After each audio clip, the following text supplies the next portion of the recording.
Hello, everybody. Good evening, and welcome to today's Dementia Researcher Salon Debate. I'm Adam Smith. I'm the Program Director for Dementia Researcher, and for hopefully, I'm going to get round to explaining this for the next hour. I'm going to be your host and moderator for this evening's debate. So, thank you very much for joining us in the Dementia Researcher community. I say thank you for joining us, audience, because at the moment, only one of our debaters is here. Thank you very much, Kalliopi Mavromati, who is here.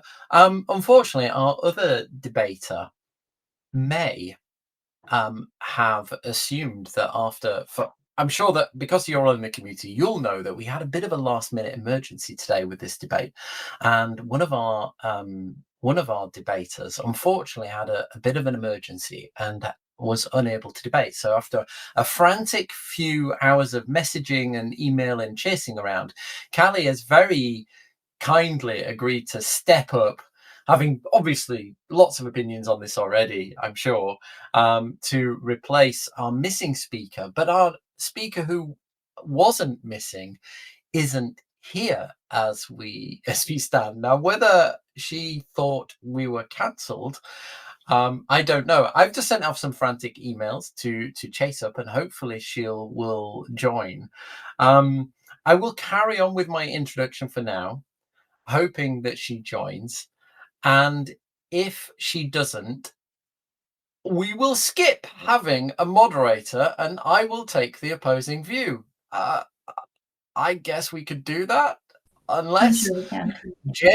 I see James is in the audience. I'm pretty sure, if I remember rightly, James is one of the people that offered, but after you'd already accepted, Callie, to replace one of our speakers. So maybe James could jump on the stage with us and take over the moderator role. Anyway, let me crack on with the introduction. So tonight's motion asks whether one of the most important parts of academic life has finally reached breaking point.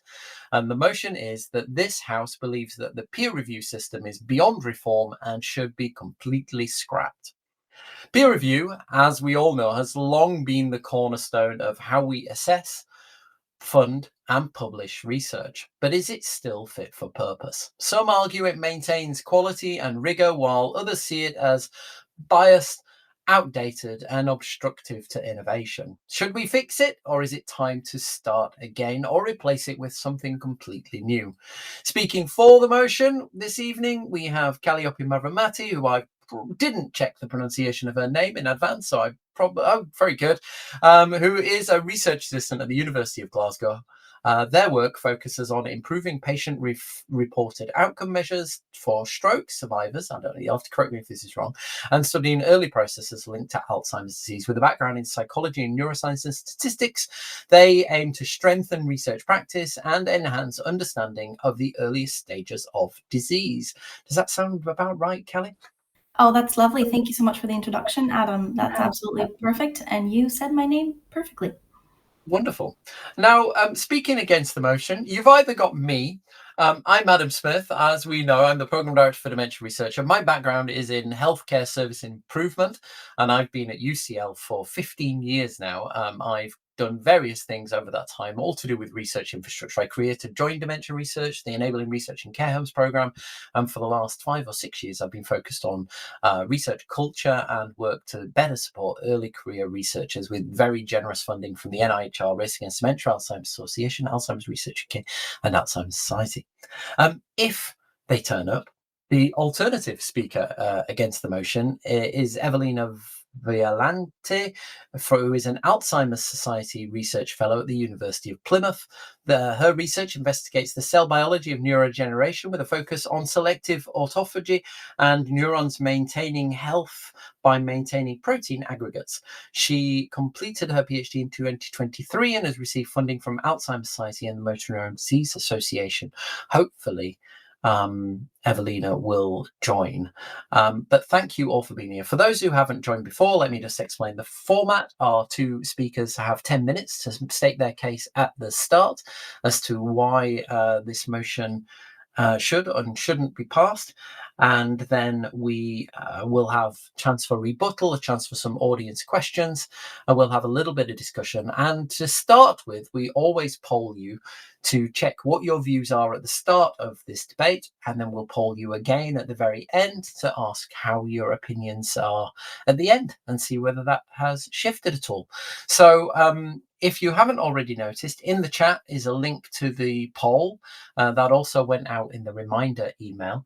So I'm going to share my screen now, and we can see how the state of play as things go. Ooh, so only 4 votes so far, but 50% undecided, 50% in, 25% in with the House, and 25% against. So all to play for, Callie. As I feel like this is easily won or lost today. More people undecided, so we've got a good proportion of our audience are open to arguments. And of course, we've got the 20% either way that you could swing over to your way of thinking. But I think that's enough for me. I'm going to leave that poll open for a little bit longer, just for another minute or so. I'm going to get my timer ready, and I'm going to hand over to you, Callie, and your 10 minutes to make your opening case for this House believes that the peer review system is beyond reform and should be scrapped. And that's over to you. Thank you so much, Adam. Hi, everyone. I will be arguing for the House. That is, I will be sharing my thoughts on why I think that peer review is broken beyond repair. And I think that first, we must state our framework. We must start with what it means for peer review to be broken beyond repair. Well, when I thought about this, the way I see it, it is not enough to prove that it is broken, because I think that we will, excuse me for the noise there, I think we will never be able to conclusively agree that a system is or is not broken. I think so long as it still functions, it can be argued that it is not broken, but that does not mean that it's fit for purpose. So I will go beyond talking about whether it's broken or not, and instead focus on why it cannot go on in the same way that it currently is, and why it cannot just be fixed without complete overhaul. In true argument fashion, I will have 3 key arguments, and through those arguments, I will hope to show you that this is not just an issue of function. It is about fitness for purpose, and it is about whether peer review continues to serve the philosophy, the ethos of actually doing science for the sake of science. So first, I will discuss how scrutiny is not the same as quality assurance. The two are very different processes. They can co-occur, they can look the same, but the fact is that peer review does not create all the conditions that allow for quality assurance. Instead, its scrutiny that it provides is not grounded in complete context. So that's my first point. Then I will go into more detail about how blind review proliferates inequalities. And my concluding argument will be that that peer review cannot keep up with the modern pace and priorities of research in its current form. So let's go first, the fundamental breakdown of peer review in the fact that it does not allow for quality assurance. Quality assurance is the process by which you ensure a code, a system, a practice functions in the way that it is intended, in the way that it is expected to, and in the way that it is needed in order for that process to be successful in providing the outcome. Whether the outcome is as expected or not is a different question. The point is, does it actually do what it is supposed to do in a way that is effective, ethical, and meets standards for practice? It is not possible to conduct quality assurance examinations on the basis of peer review, because peer review is not grounded in the context in which research happens. The fact is that without knowing the true conditions under which research happens, and that includes resources like time, researchers' time, funds for the lab, physical resources, technologies, lab facilities, until you are aware of all the details of the context in which the research happens, it is not possible to assess whether quality has been met. The question here is, to support my suggestion here, I will give you a classic example. Consider the average feedback you will receive from a reviewer. It's usually going to ask you to do more analysis. It is going to ask you to use a different subset of your sample. If you're doing qualitative research, it will ask you to use a different method, or it will challenge the results and say that they cannot be generalized because it's qualitative research. These comments can be productive in that they can actually yield more research, and that is by some metrics better, but they miss the point that is this lab does not have the resource to actually do further research. This lab, the point of this research was not necessarily to create something generalizable. In the case of qualitative analysis, the purpose was not to create something generalizable. The purpose specifically was to be grounded in this exact sample. So by not having the context, the resource, the intention with which research happens, it is not possible to go beyond scrutiny into complete quality assurance. But that is not all. The fact is that the way this is structured, even blind review proliferates imbalances. It is really not possible to completely separate the researchers and their institutions from the science itself. The matter of fact is that some institutions will always have better access to resources, even if ideas are at the same merit as competitors who are less prestigious institutions. Some institutions will always have that privilege, and even if you blind the reviewers, you cannot mask what resources used to conduct certain science. If we are only reviewing based on what the optimal expectation would be, based on what optimal analysis would be needed for us to get out of this sample, out of this data set, we are expecting labs without the same access to resource that operate under specific biases, systemic biases. We're expecting them to be able to perform at the same degree that other institutions are. That assumption simply, it's not fair, and it will never be fair. It doesn't matter how much you blind the papers, you cannot take away the limitations that, again, contextualize the research itself. But that's not all. The fact is that peer review operates on the basis of voluntary work. Voluntary work is not a privilege that a lot of researchers can afford, and it is certainly not fair to expect that for many reasons, but I will focus specifically on the fact that acknowledgement through, for example, ORCID, that provides the metrics alone, is not adequate to make up for the fact that this labor is free. The fact is that the incentive cannot address the unfair systems that lead to different access. So for someone, 2 voluntary hours after work will not be an issue. For someone who is a carer, for someone who is disabled and otherwise has other considerations about how they manage their time, and specifically with regard to income, that is simply a consideration that comes nowhere into the equation of peer review. And finally, I'll focus on my most, the argument for which I feel most strongly. Peer review cannot keep up with modern research priorities and the pace of research. We all know that the pace of research is continuously accelerating. That's not going to stop. But also the priorities are changing. Research priorities are increasingly interdisciplinary. Consider top priorities in the UK right now: dementia, equity in health, food, resource energy. These are not questions that can be addressed by an expert in any single discipline. The fact is that we're expecting volunteering reviewers to not only expand beyond their core expertise, but also somehow come up with judgments that are not grounded in complete understanding of everything that is required.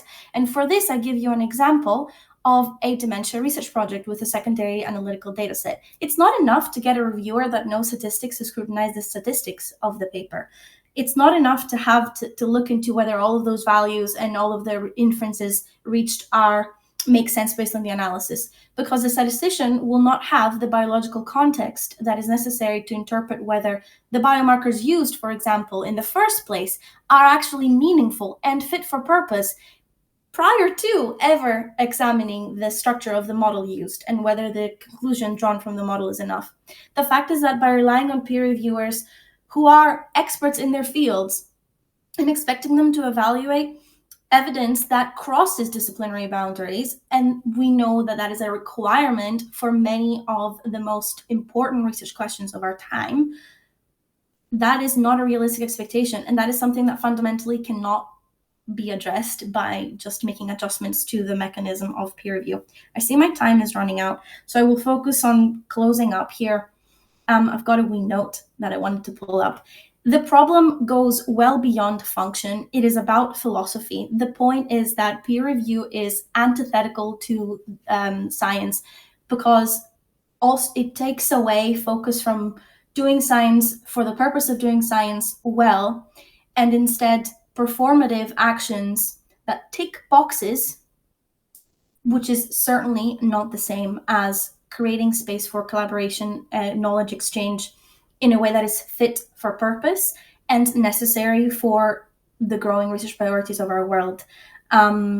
The most promising movements we'll see, like preprints, open review, just by dialogue, like community-driven evaluations, things like that, they're all outside peer review. And they show that peer review is not necessarily a process that can just be amended slightly to meet needs of our field, but instead they're starting to replace functions that used to be expected of peer review but cannot be met in its current form. So I will leave you with that. The system is not just is beyond repair, not because it is broken, but because it is no longer fit for purpose. I think that's my time, isn't it?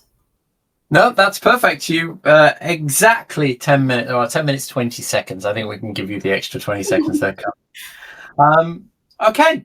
Well, thank you very much. And I'm gonna I very quickly had 10 minutes to prepare the counter argument to that. So here we go. Thank you very much and good evening. I'll start with something that might surprise you. I think Callie and I are going to agree on much of this, and I agree with what many critics say about peer review. It can be slow, it can be inconsistent, it can feel like a lottery of personalities and opinions.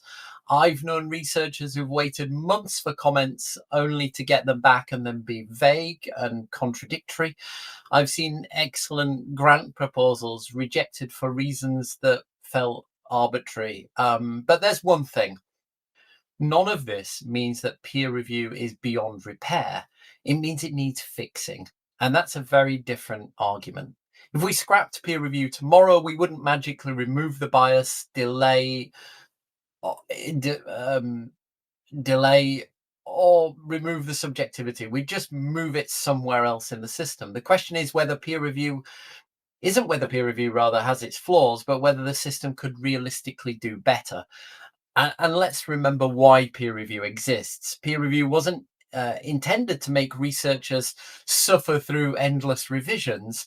It was created because at its core, science depends on trust, and trust that what's being shared is valid, that it's rigorous, that it's built on evidence. And without that layer of scrutiny, the only filter left would be noise and reputation, or whoever shouts the loudest online. And let's face it, during the COVID crisis, we saw what can happen when evidence presented that hasn't gone through peer review can still capture headlines and change massively public opinion. So exactly that. Imagine a world without peer review. Anyone could upload a study claiming a miracle cure for dementia or a new model of care that hasn't really been tested and present it as truth. Researchers could spend more time arguing about credibility than they do actually do science. The public's trust in research is already fragile, and that could easily evaporate if we remove peer review. Now, I'm not here to defend the status quo. I think the system is creaking. I agree that reviewers should be potentially compensated. I don't think finding peer reviewers should be a last minute rush that's done simply to ensure that a paper can be published. It's stretched by the sheer volume of submissions and an academic culture that rewards quantity over quality. Reviewers are underpaid, overworked, and rarely recognised, and editors often have too little support. I won't put all of this on the journals. They do get very little support to do this. But these are structural problems. I don't think they're terminal ones. We've already seen that what reform can look like. Some journals now publish reviews openly, credit reviewers on ORCID, or use double-blind processes to reduce bias. Preprints and post-publication reviews are creating more transparency, and AI tools can help track for plagiarism or even for data errors, which could make the peer review system better. Even small things like giving peer reviewers proper training and recognition make a measurable difference. These aren't radical ideas, they're practical improvements that could make peer review fairer, faster, and more meaningful. And if you look closely, the people calling for the reform aren't saying, let's burn it down. They're saying, let's rebuild it, let's make it better. Scrapping peer review entirely would be like saying hospitals have waiting lists, so we should abandon medicine.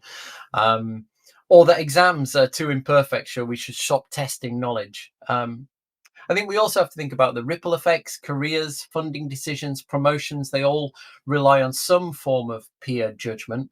And if we remove that layer, what replaces it? Metrics, popularity, algorithms. These opinions come with their own problems and arguably have far more risk of bias and equality than the human systems we already had. We had a debate here just a few weeks ago looking at the review system for grant boards and saying that grant review could be provided by lottery. I firmly came down on the opinion that once a grant had been decided it was fundable according to a fixed criteria, why not then put them in a hat to decide which ones get funded? So what about fairness for early career researchers? For many, peer review isn't just a filter, it's a form of mentorship. The best reviews don't just criticize, they provide guidance. They teach us how to strengthen a paper. For everybody who says their paper isn't the one that they wanted at the start and they hate it by the end, I'm sure there are just as many people that would say that the peer review has strengthened the paper at the end. So let me make a quick point about accountability as well. When a reviewer signs their name to feedback, or whether they don't, there's still a chain of responsibility. Editors can query decisions, reviewers can be replaced, authors can appeal. And in a world without peer review, accountability, when bad science spreads or public money is wasted, I think we forget sometimes that peer review isn't a single monolithic process. It's thousands of people, real researchers, trying to uphold the basic principles that science should be checked by others who understand it. And when peer review is broken, what it often means is the system around it is broken. It isn't supporting those people properly. So yes, reform it, simplify it, recognize reviewers properly, experiment with models and hybrid approaches, but don't throw it away. It's the only mechanism we have for shared accountability in science, because the alternative isn't freedom, it's chaos. And that's enough from me. Callie, would you like to come back and respond to my argument? Feel a bit weird playing moderator at debate. What a question, Adam. I'm happy to Maybe a disadvantage in that. How much time do I have to respond? I should wear hats. You have 4 minutes. I will change hats when I change roles. Excellent. Sounds good. Thank you. You made great points, but I think where I disagree with your general arguments is not necessarily in what you said, but in interpreting what that means about the system. So you mentioned, for example, that obviously, do we just stop testing knowledge? And you also very rightly mentioned that the point of peer review is to share responsibility and accountability for the veracity, the validity, and rigor of research. And you're absolutely correct. I do not disagree with these arguments. I'm actually really not surprised that we don't disagree with a lot of these elements.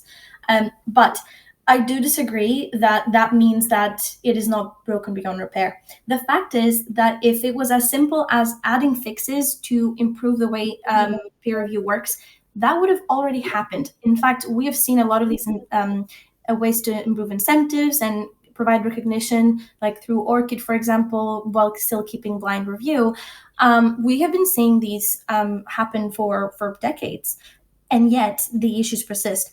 And I would also say that we all watched the replication crisis in psychology occur under the state of the status quo of peer review. What does that mean? This system was specifically designed to ensure that this thing wouldn't happen.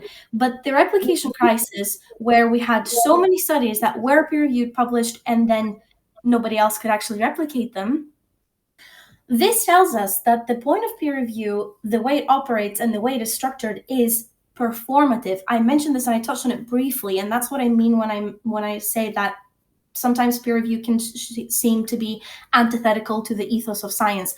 The point of addressing peer reviewer comments is not to tick the boxes of the requests. The point is, as you said, Adam, that we are supposed to understand how we could improve our science and do better. However, that gets lost because unfortunately academia operates in a way that we don't really have the luxury of being reflexive. We don't really have the luxury to slow down the way we do science and create space for epistemic reflexivity, which is absolutely necessary for any form of valid research. The fact is that continuing to run on the system of peer review rather than collaboration, I don't want to run out of time, so I'm just conscious of that. I want to go back to what I was thinking about the stop testing knowledge, which was the first thing I mentioned that I agree with you, Adam. It's not just about, the point isn't just that peer review has issues that can be fixed, but also, is that the best solution? Is the alternative to peer review no peer review? Is there a middle ground perhaps? And that's kind of where I was going with my ideas about knowledge exchange and not just performative science for the sake of ticking the box that a reviewer asked for. If instead there was some mechanism by which who would be peer reviewers are in fact collaborators who help improve the quality of a paper, with rewarded with authorship rather than, for example, an ORCID statement that they peer reviewed a paper, would that be a better use of everyone's time? And would that perhaps improve reflexive practice in the teams that are actually reporting these results? Is perhaps collaboration the better solution through which we can create the environment for reflexive epistemic practice, rather than continuing to proliferate this expectation of taking the box of this standard that is completely superficial practice? And yeah, I think that's me time-wise, so I'll stop. And I'm not sure I have an entirely thought out argument, because I haven't got any thought out arguments for this, because obviously I'm stepping in to that. I'll address the first point you made, which is about, I think you were suggesting that peer review reform wouldn't go far enough. I think we know from society that progress often happens in stages. A first step doesn't need to solve everything for it to be worthwhile. Small changes can create conditions that can set a stage for larger reforms, especially when they shift expectations or open the door for further action. And practical fixes could create real improvements right now, even if they're not perfect. Focused measures that can reduce immediate problems for many people. Those that are waiting for complete solutions can have small reforms that could fix them now, for example. So I'm waiting for a complete new system, an entirely new solution, would leave too many problems that exist right now unaddressed for too long. A targeted fix also allows us to get evidence to see whether it's working. So, for example, making peer reviewers unblinded, that we can see who they are. We could immediately see and ask authors whether that's had any success. And it would encourage confidence in the system and hopefully maybe make that case then for larger reforms down the line that could bring people on board. Because as well, whatever we come up with, if we were to throw away peer review tomorrow, can you imagine the difficulty in getting the academic systems to agree on its replacement? Of what would come instead would be nightmarish. Whereas if we could create small reforms that were developed over time, we can bring the academic community with us on that journey to lead to a better peer review system eventually. I think your other point, no, I'm going to leave it at that. So there you go. You've heard both of our initial statements. Let me change the view so it's not just me, because nobody just wants to see me. And I'm going to go back to our... That's not changing. There it is. I'm going to go back now, put my moderator hat on, to bring up some questions that I'd got pre-prepared just to take the discussion along, really. Callie, what aspects of peer review make it, in your particular aspects of peer review at the moment, make it beyond reform rather than repairable? Make it irreparable? Are there Yeah, specific things at the moment? I think that's a great question. I think it is the fact that it reinforces performative action taking over reflexivity and actual knowledge exchange for collaboration. That would be the biggest one for me. And the other one would be the fact that it will, on the model of voluntary reviewer action, I think that would be the second biggest reason why I think it's beyond repair. The point of double blinding is not just to protect the reviewers, it's also to actually ensure some kind of anonymity where possible of the teams leading the research that is being reviewed. And I think that is an element that is important, but again, in the context of lack of context when providing scrutiny as part of peer review, I don't think that's enough to tip the scale, if you will. And if peer review were scrapped, how... and we went for the model, like you mentioned there, a more collaborative approach where, you finish your... I'm guessing, is your vision for this that you finish your paper or you finish your research, then this is shared with some kind of expert panel who very transparently... because isn't that just peer review again? I mean, if they're external, isn't that's still peer review, isn't it? There's some elements to it, but the point of it should not be so that someone gives you some comments, you go do it, you come back. Falls under my general perspective on science as a service rather than just an action that should be expected of us. That's my general philosophy to it, is that it's impossible to do science just because you have to, and it's impossible to do good science just because someone's given you the standards that you need to meet. That's not the point. If you actually understand the purpose of why what you're doing and have the opportunity to question it, to challenge it, even if you're not in the right, if you have the opportunity to actually take the other perspective through questioning and through actually just changing your perspective after dialogue, that is a much more fruitful basis for not just research or development, which is, if you ask my personal opinion, should be a priority of anyone in the field of publishing and academia in general, not just for research or development, but also so that the epistemic practice is for the sake of good science and not to be published. Unfortunately, I think it's impossible to discuss this peer review and what an alternative system would be without discussing the general issue that academia is metrics based. That's until we're not talking about the same industry, will be impossible to decontextualize this conversation from that. But I think the alternative would be some principles of peer review would have to be maintained, because you're absolutely correct in your thesis when you mentioned, Adam, that the point is scrutiny, the point is shared responsibility and accountability. I completely agree. I just think that the model is what's beyond repair, but not Well, it's how we keep that trust, I think, isn't it? It's kind of how do we because if you think about a thesis, if you kind of say, okay, our research is finished, this is what we've found. If you then took everything and said, now, right, so here it is, now we're hoping to having a discussion about the validity of this. Yeah. Or you certainly you wouldn't be suggesting, I think, that everything then had to be reproduced for it to be trustworthy, because that would be too time consuming and too expensive.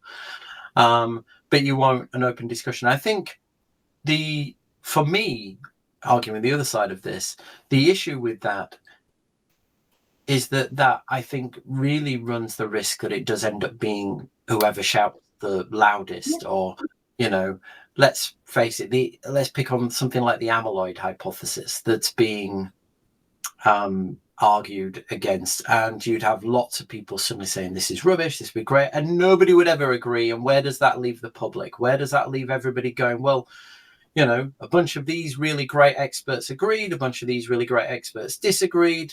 Nobody can really form a strong opinion.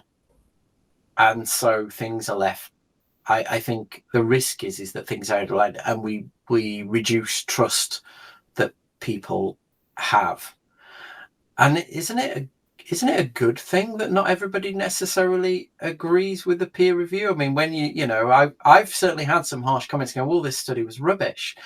Well, it might have been. I mean, genuinely, sometimes, let's be honest, not as much as we all like to think our research is amazing, it isn't always, is it? Sometimes it's not very good. And having somebody able to do that, would you openly be happy? Do you think if all peer reviewers' names were attached, do you think people would then come forward more or less? Would people still volunteer? I think that's a very good question. I think having the option to have your name out there as a reviewer would be something. I think looking back at the first things I peer reviewed, I would not have liked for my name to be on the first one that I peer reviewed, because I didn't know how to do it. And I had no training, as you very well mentioned, is a key issue. Had no training, no nothing. And I did my best, but I knew it wouldn't be good enough. So I was happy to not have my name recognized. However, for some of my later reviews, I actually really transformed the nature of the research through my comments, and I would have really liked to have recognition for my contribution to those papers. Equally, some of the researchers that have reviewed my research have given me transformative comments, and again, they're not always good. You're absolutely correct that it is kind of luck who you bump into, and it's kind of a hit or miss, a coin toss, if you like, whether the reviewer comments are going to be actionable and constructive, or they're going to expect you to draw generalizable conclusions, for example, from a qualitative study. But sorry, go on. No, I was going to say, do you think there's a bit of manipulation already in the system there? I mean, the 3 papers I've submitted in the last year asked me to also suggest 6, 7 people who I think should peer review. And I definitely, I have to be honest and say, I didn't know everybody I put down on that list. I didn't, because I don't know everybody that's put in there. But I did look around. You look around, who's publishing papers on this topic, who is in the same mindset. You suggest people who you think are going to be sympathetic, or at least have a knowledge of the subject, so that when you get the review back, it's at least people who are in the same mindset of you, I would suggest, which could already be seen as a bit of a flaw in the system, that you're not necessarily picking people.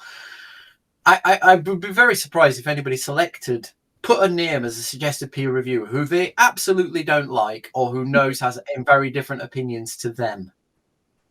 Yeah, I think you're right about that. And there is an element of us kind of inadvertently being biased. That could be an argument. I'm making arguments in your favor here, because that'd be a reason for saying, well, even the system we have now has that bias in it that needs to be. And I think when we discuss this, it's important to consider 2 key things. One is that the field of research really matters when we have this conversation. The type of research that you do is a really, really important. It's a catalyst in whether peer review will be constructive or not, and what you should consider when choosing the reviewers as well. If you are looking at fundamental science, where there is no interdisciplinary knowledge, cross-disciplinary knowledge, at all involved in the project, then actually it could be beneficial for you to be able to name reviewers, because it is a fact that not many people will be experts in your specific method. Let's say, for example, we're talking about a new neuroimaging technique, right? However, and I'm going to come back to dementia on this. This is dementia research after all. I'm going to come back to dementia. it's not really possible to know everyone working in dementia. Most people working in dementia will come from different backgrounds. And the fact is that whichever journal you choose will drastically transform what kind of feedback you get. So say you produce a genomics, you produce a polygenic risk score for dementia, and you have some results from a cohort and you go to present it. If you go to a genomics journal, they will scrutinize your genomics practical choices. If you go to a medical journal, they will scrutinize your interpretation of those results. They will scrutinize whether you're actually giving actionable results for the community to make sense of. So that's another big failure of peer review, in that it creates echo chambers.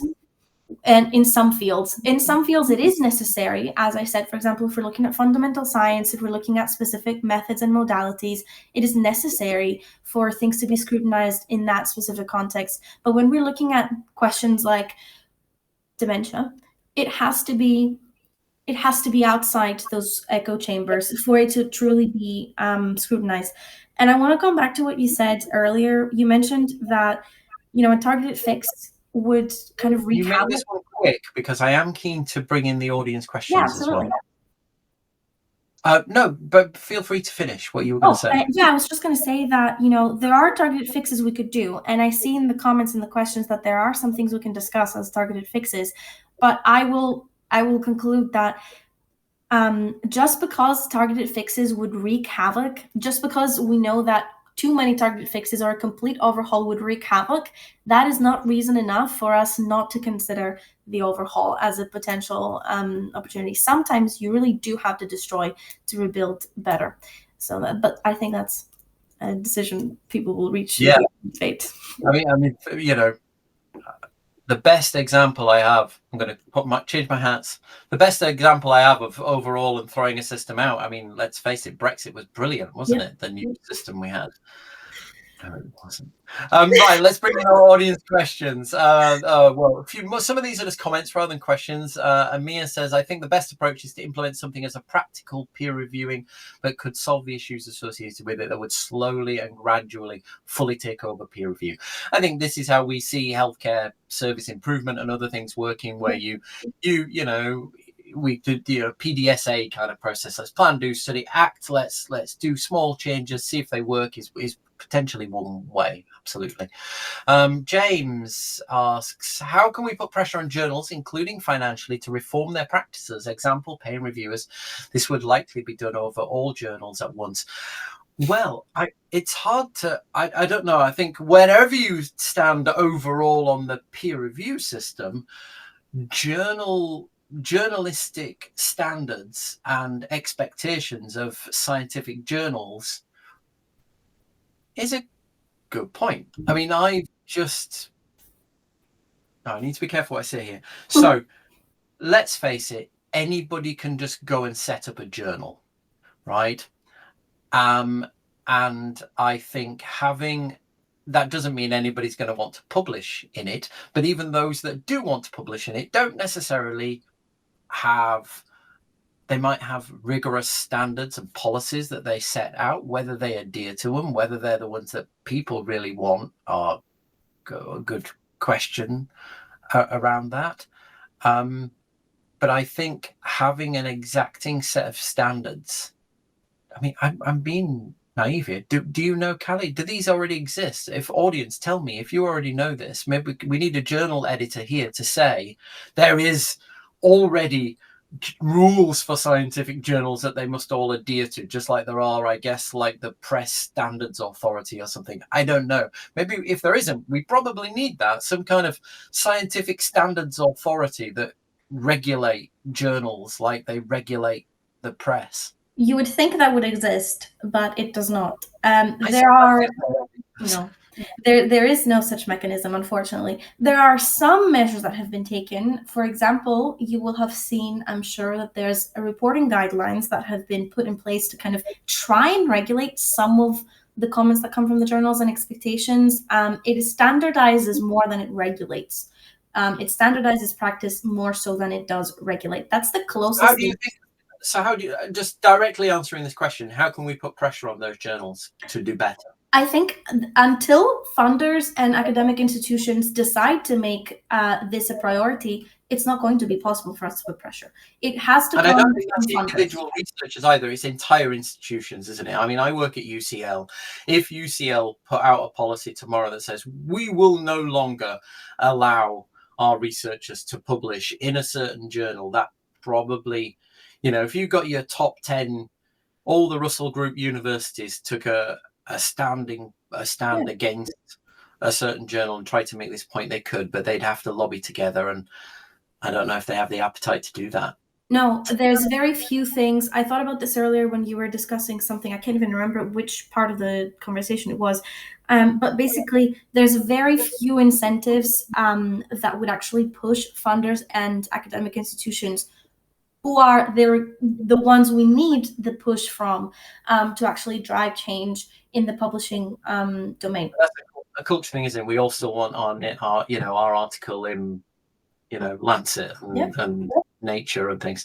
Next comment comes from here. It says maybe the replacement would look like a memory system, an adaptive contextual one that's able to not peer review for your articles, but is now a compilation of reviews along everything you read. I did quickly do some internet searching while you were giving your bit to see what are the tried and tested known alternatives to peer review, and I did come up with a rather long list, which we won't have time to go through. And I didn't really like any one of these. So there's the open peer review process where there's transparency over who does it. Double-blind peer reviewing, which journals removing identifying information before sending papers for reviewers, but it's used widely and apparently in psychology and economics particularly. Post-publication peer review is another one. Not sure if that's any better or worse. Register reports, partial lottery systems, algorithmic supported reviews, community-based evaluation. Not against that. I mean, I guess that's a bit more like an ethics panel or a little bit like your Viva type process. Editorial review with external audits. That's not bad either. I guess that's a little bit like school examinations. Collaborative peer review, where multiple reviewers discuss a paper together rather than separately, and then the reviewers submit initial notes. They meet virtually on shared feedback and then deliver a single report back. That means you get less contradictory feedback and more constructive tone, but the cons are it takes a lot more time. And it's hard to scale for most journals. I mean, Alzheimer's and Dementia getting 100 papers a day, trying to form a panel for every paper would be tricky. And then weighted reputation bias systems, which I've never heard of. And then our final comment comes in from Amir. Thank you very much for joining us again, Amir. It'd be interesting to see how the process changes with AI. I agree. I know somebody who has recently put their exam, their coursework for one of their exams into AI and said, how would you review that? Here is the review criteria. It's given them back suggestions for where they might improve, how they think it might score. And as I mentioned earlier, I think AI's ability to spot definite inaccuracies, flaws in graphs and in stats and in data is invaluable. That would be good. Callie, we're pretty much out of time. Why don't you go for your closing arguments while I try to think of what mine are going to be? Very happy to do that, Adam. For my closing arguments, I'm going to go back to some notes I had prepared. Actually, I'm going to start with the comment we just highlighted just there. Can I check, actually, Adam, is it 2 minutes I've got? You've got plenty of time. Lovely, thank you. The last comment mentioned AI, and so I'm going to start my closing arguments there. AI is one of the fixes we can implement to try and address some of the key failures of the peer review system. AI can help address the need to be scalable, the need for journal peer reviews to scale up to demand and the pace of current research, modern research. However, those small fixes that we can implement, and many of them we have discussed already over the course of our discussion today, many of those fixes do not address the fundamental pitfall of peer review that is that it encourages and promotes performative science, performative epistemic practice over actual reflexive practice. It does not promote collaboration or knowledge exchange, although it has the opportunity to. Yes, it is true that peer review is necessary to ensure shared accountability and to ensure public trust in the work that we produce as researchers, but peer review is not the only mechanism to achieve that. And the longer we continue thinking that just because overhauling the system will wreak havoc for some time, the longer we are missing the point that after original havoc, we can actually have a bigger improvement. We have seen through the history of science big issues such as we discussed the amyloid hypothesis. There is There is the question of is all of publishing keeping up with what we need from science, and that is certainly not just to hear who can scream the loudest. And we also see that there's sometimes, no matter what we do, there will continue to be bad practice. We see the replication crisis and issues that have come up with replication since that only scrutinizing methods in itself is not alone. We are also moving to bigger issues that are for humanity, like dementia, like access to food, like equitable access to healthcare. And those questions simply cannot really be targeted in the echo chambers of disciplines. We've touched on some of these topics throughout the conversation, and I would hope that through all of this I have shown or at least invited you to consider that addressing the minor pitfalls does not fix and address the core issue with peer review, that it does not in fact encourage reflexivity and improvement of epistemic practice. All it does is enforce standards that are not always leading to valid research. Trustworthy, yes. Accountable, yes. But valid, not necessarily. And I think that's me. So, Adam, is that enough time for you? Thank you very much. Absolutely. Thank you, Kelly.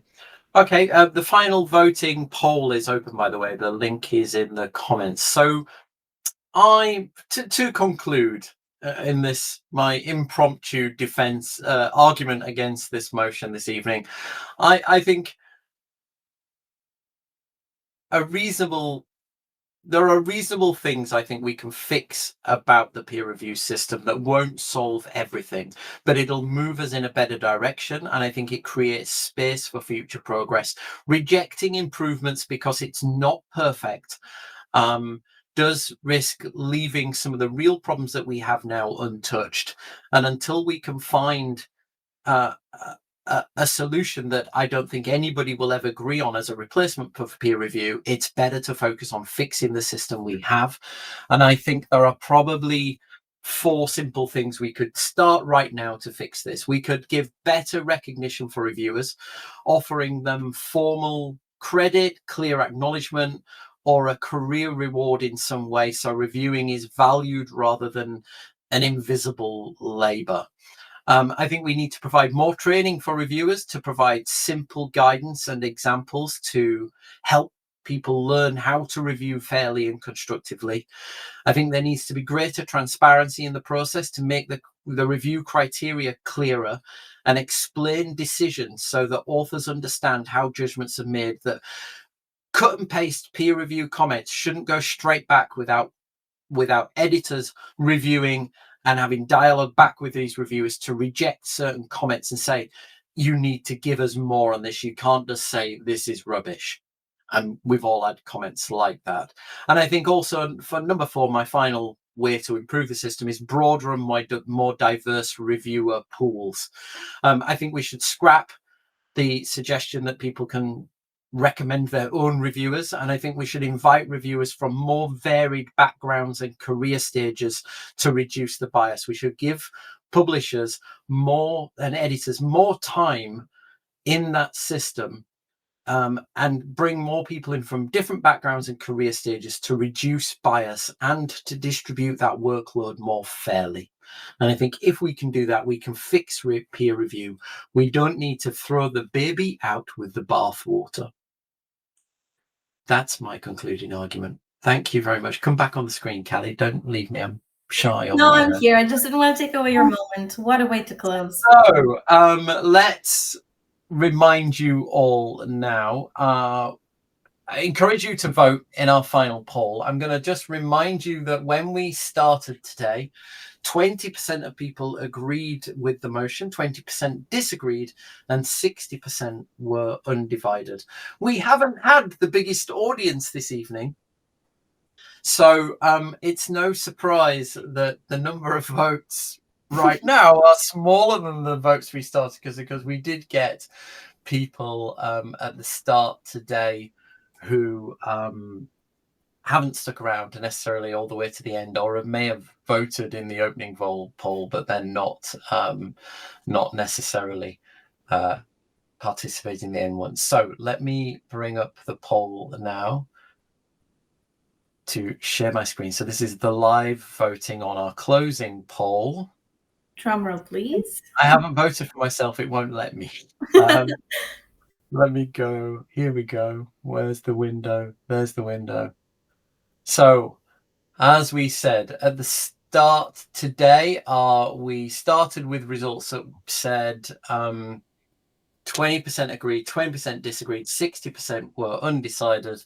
And in our closing poll today, it's 50% disagree with the House, 25% agree, and 25% are still undecided. So the House doesn't have it. I don't think any congratulations can really be gained by me in this one, because that is way too close to call. And I'm sure if we had more votes this evening, this would be more evenly split, because as ever with so many of our debates that have happened, we're on debate number 7 this evening. I think there is no clear one side to this. Both arguments have equal merit, and there's never usually one size fits all. I mean, I think we'd all like to see we all like to see a better system for peer review. Yeah. I know now, taking my non-argumentative hat off, I think there are definitely some part, but I don't like that we treat the whole peer review system the same universally, that peer review, that it's the same process. No, it's really not the same. And we didn't really expand on that. Yeah, but it really is not the same depending on what you're researching. Yeah, exactly. How many people with lived experience are involved in peer review? What a good question.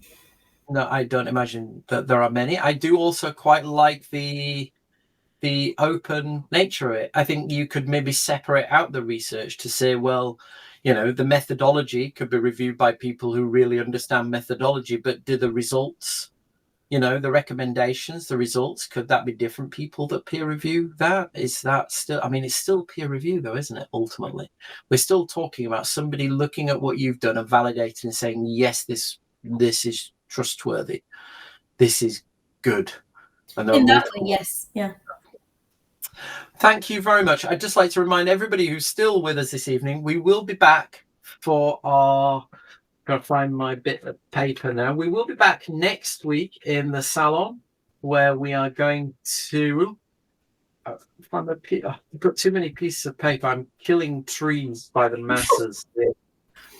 We will be back next week. It's going to be on that piece of paper over there, isn't it? It is. We will be back with the Dementia Researcher Salon next week with 2 debaters and an impartial person in the middle, not with just the one and somebody stepping in. Where the motion next week is this House would cap the number of hours researchers can work each week to reduce burnout. Speaking for the motion, we have Vanessa Dela Cruz, and speaking against it, we have Wasil Balgun, who are going to be doing that on. That's back next Wednesday, the 3rd of December at 8 p.m. in the evening. So do join us then. Hot topic, burnout, but, some people like working long hours, and it makes it better, short hours, long hours. Will that work?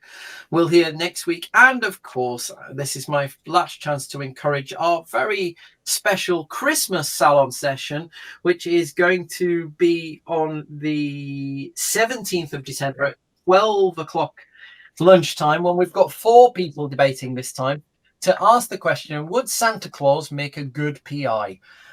This is all in aid of Dementia UK and Admiral nurses who do such incredible work at Christmas. Tickets are going to be £5 for that. Whether you can come, whether you can't come, buy a ticket. It costs £5. It's a fun, interesting thing to debate, because personally, I don't like Santa Claus's GDPR. I think all that spying on people to see if they're naughty and nice, I think that's not good. Could you imagine if your PI was watching you all the time to see if you've been good or bad? Also, as well, Santa Claus definitely does not comply with EDI, only hiring elves. I mean, that's not good, right? I mean, imagine if your PI only hired the same people. That can't be good. But equally, really good at meeting deadlines. Everybody likes him, delivers everything. I mean, they're great things you want to see in a PI. I don't want to make all these arguments here. Join us on the 17th of December for a charity salon debate. Tickets are £5. Please do buy one. It's only a £5. It's all going to Admiral nurses who do great work at Christmas. And I think that's a worthwhile cause. Thank you very much, Kalliopi Mavromati, who did a brilliant job stepping up at the last minute this evening to join us. And thank you to me for... Thank you, Adam, for taking on... up and doing my job. And to all of you, the audience, for being here this evening. We'll see you next week in the salon. Thank you. Thank you. Bye. Bye.